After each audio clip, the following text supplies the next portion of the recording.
Hello, I'm Alan Hawes. Welcome back to Cypress Academy. In this video, I'll change the default behavior of the CCG3 device that's on the CY4531 kit using the EZPD configuration utility. Programmability, in fact, reprogrammability, is one of the hallmark features of the Cypress Type-C products. This programmability allows you to change your device's functionality when the USB spec changes, or when you need to control a different AC to DC adapter circuit, or a different multiplexer, or when you need to support multiple device capabilities and vendor or product IDs in a single design.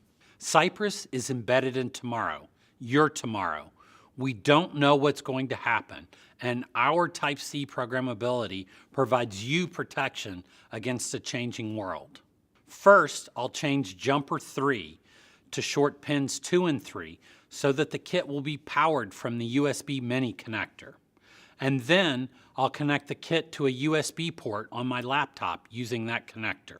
This is going to allow me to reprogram the CCG3 device using the Cypress USB to serial bridge chip that's functioning as a programmer in this dev kit. The bridge connects the USB mini connector on one side and the CCG3 chip on the other side and allows the CCG3 to be reprogrammed. Now I'll open the EZPD configuration utility. Note that the software sees the CCG device that's already connected. The first thing I'll do in the utility is click the Read From Device icon. I'll select Notebook. When I do that, notice that on the right side of the window, it shows me that there's two versions of the firmware, the running firmware and the alternate firmware. This is because the CCG3 device contains two firmware images. This protects you from bad things happening by allowing the Type-C functionality to continue to operate while an alternate firmware is updated. It also allows for fail-safe operation if a firmware update fails or for any other stupid reason. Note that in your kit, the running firmware may be either FW1 or FW2. It doesn't matter which one is currently running in your case, since we're going to update the alternate version, whichever one that is. Also notice that by default, if I read the device configuration information, it will read the alternate device firmware configuration. This operation can be done while the primary firmware continues to run. If instead I want to read the running firmware, I just click on the Bootloader Read checkbox first. This will read the running firmware configuration, but it will also cause the chip to enter the bootloader mode, so the Type-C functionality will no longer be operating. I won't check the box, so it will read the alternate firmware configuration. Once the configuration is read, I can see all of the settings for the chosen firmware image. There are lots of configurable settings under various menus, such as the device IDs, which you may need to change for your specific product's requirements. For now, let's look at the Power Data Objects, PDOs. Oh great, another TLA. Here I can see all of the power profiles that the kit can supply. These are called source PDOs. And all of the power profiles that it can receive. These are called sync PDOs. Note that there are 5 sync PDOs specified. In this case, they are 5 volts, 900 milliamps, 9 volts, 900 milliamps, 14.8 volts, 900 milliamps, 15 volts, 900 milliamps, and 20 volts, 900 milliamps. They're specified in 50 millivolt increments and 10 milliamp increments. It means 10 volts will show 200 and 1,000 milliamps will show 100. If you remember from the last video, the Type-C power adapter can supply 2 power profiles, 5 volts at 1 amp and 14.8 volts at 1.4 amps. Since the kit can accept 14.8 volts and requests 900 milliamps, which is obviously less than the 1.4 amps max that the adapter can supply, that's what it requests when I connect the power adapter. It asks for the higher voltage since that will allow faster charging. But what would happen if I changed the 14.8 volts at 900 milliamps sync PDO on the kit to be 12 volts instead of 14.8 volts? Let's find out. First, click on the sync PDO 2, which is the one for 14.8 volts at 900 milliamps. The voltage is shown in units of 50 millivolts, and the current is shown in units of 10 milliamps. So for 12 volts, I'll change it to 240 from 296. Now, all I need to do is update the device with this new setting. First, I'll save the new configuration.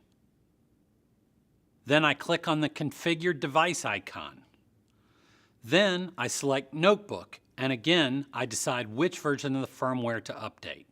I'll use the default setting of Normal to update the alternate firmware, and then I'll click Program. Once programming is finished, I will reset the board and then click on Read from Device again. Notice that the running firmware and the alternate firmware have swapped. This is because the CCG3 automatically runs the most recent valid firmware image, which in this case is the one I just updated. At this point, I could repeat the configured device steps again to update the other firmware image, but I won't do that now since the updated one is already running. In a production design, you would typically want both versions of the firmware to be the same. Now, I'll test out the change. First, disconnect the USB Mini B connector and change J3 back to pins 1 and 2, or run mode. Then, connect the EZPD protocol analyzer to the PC and to the Type-C port on the kit. Run the EZPD analyzer utility and start capturing data. Finally, plug the Type-C power adapter and see what happens. Notice that the power contract is established to be 5 volts this time because the kit no longer accepts the 14.8 volts power profile. Okay, now let's change the firmware back. Disconnect the Type-C power adapter. Move J3 to pins 2 and 3, and then reconnect the USB Mini. Use the EZPD configuration utility to read from the device, but this time read the running firmware instead of the alternate firmware configuration.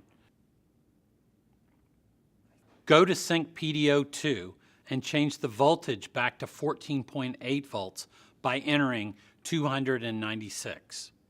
Save the changes and configure the device.